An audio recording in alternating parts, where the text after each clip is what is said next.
Hello, Mtca 2025. We are so excited that we are back. This is Joe. Christine. And we are so excited to be seeing all of you so very soon. This video is about how you can make your self-tape the best it can possibly be. We're going to give you 3 areas to focus on. 1 is your setup, 2 is your performance, and 3 is your post. Yes. So let's jump right into it, shall we? Setup. Setup. Okay. Very important. When you slate, you want to look directly into the camera. You want to give us your name, your school, and what you're auditioning with. And the framing for that slate, you want that to be from like midsection to the top of your head. We'll talk more about frame later, but especially for the slate, don't do a full body slate. Please do a head to chest slate. Cool? Cool. Then when you actually perform, you don't want to stare right at the camera. Right. You want to place your scene partner to the left or to the just Look. to the right of the camera. Christine's looking at me. I'm looking at Joe right now. Or, I'm looking at Joe right now. but you're not. Looking straight at the camera. Okay? That's a bad thing. All right, so that's your slate, and that's also your outline for your performance. Next thing, lighting. Here's what's important. Keep the light on your face, not behind you, okay? As much as your rock star lighting would look really cool, yay, it's dramatic, it's fun, don't do it. Keep the light on your face. So if there is some sort of window back here, don't put that window back there, okay? Make sure that all the light is on you so that we can see you. Cool? Cool. Make sure your camera is actually right at eye level. We don't want it down, so we're looking up the nose, or from the top, so we're looking down your nose. Right eye level is great. You may have to have someone hold it for you if you don't have a tripod, but if you have a tripod, it's very easy to do. Just do a test, and then you'll know. Yeah, and if you're shooting from your computer, let's say you're doing a FaceTime or something like that, just make sure you get something to put your computer up on so we're not doing this sort of thing. A ladder or is this great sort for of thing. that, actually. Ladders are good for that. And then also your background, especially your song. When you're dancing, you're going to be in a studio. But if you've got a song, please do not do it in a living room with a million different things behind you. If you can, find a wall, find somewhere that this is not distracting, because we want all the emphasis on you. And that's it for setup. Moving on to performance.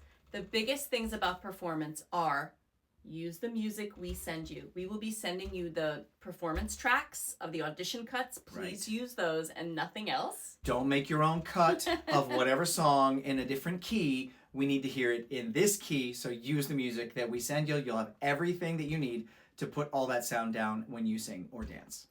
Test your music. Make sure you don't do a full take without testing your music, okay? So whether it's coming from a Bluetooth speaker or your computer, we need to be able to hear the music, but you should be the star. Your voice should be the star, not the background music. Yes, and we talked about eyeline in setup a little bit before with the slate, where you're going to slate to camera, but then when you perform, your eyeline will be just off the camera. So remember that, just as a reminder for while we're in the performance element.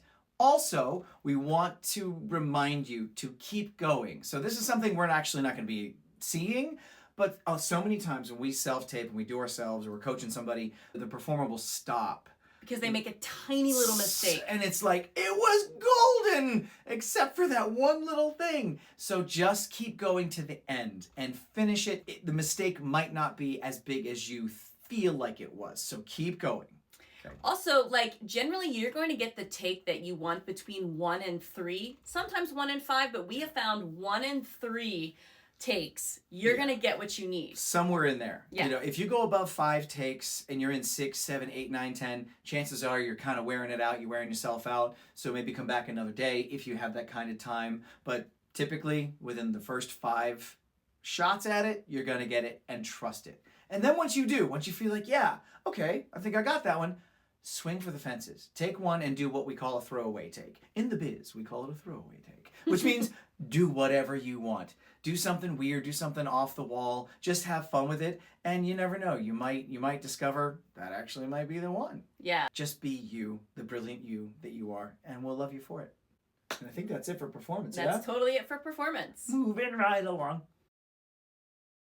Yes, we are. And there are a couple things you need to know about post-production. I'm going to let you take this because you're the one who often does it. Yes. So I find that iMovie is my best friend. Anyone that I coach professionally, I send in stuff all the time. I'm editing on iMovie. One of the big things that helps casting, and it will help us as we're looking at it, is fade in, fade out. Yeah, it's really easy. So not just slamming into something, then having it be like a frozen, because it also can be kind of weird that if the film stops, you're like, it's like you just kind of got this weird look. So go ahead and just fade out, because it's not your fault. It's just when the thing stopped and we're looking at this kind of funny face. So don't do that. Just go ahead, fade in, fade out in between each one. So fade in, slate, fade out. Fade in, sing, fade out. Fade in, dance. You get the point. Yeah. Cropping. So here's a really important thing. If you do a take and you're here, and you do some awesome take and your head's cut off. I'm guessing that my head is cut off right now. There's no way to zoom out. But if you are here and there's some headroom, even if you're a little bit wider than you would normally be, then you can crop it in post. Typically, when you're singing, you're about midsection to just above the head. Don't be like this, I'm singing in the rain. You can barely see my head. Don't do that, okay? So make sure you're cropped well. Light and sound adjustments. In iMovie, you can also boost your sound. You can change little bitty things. You can also, if it's a little bit dark, you can make it brighter. Anything that's going to let us see you. Think about it from the user point of view, which is us and the other choreographers and directors that are going to be looking at these. So think about that as well. Last two things. Export your file as an MP4. I know I'm getting a little technical. The best, most universal file format is MP4. And then when you label it and you save it and then you upload it to wherever you need to upload it, you can label it with your name and then an underscore and then the name of your song. For last year's, it would be Christine Abraham _ Guys and Dolls. Yes, Joe Abraham _ chorus line.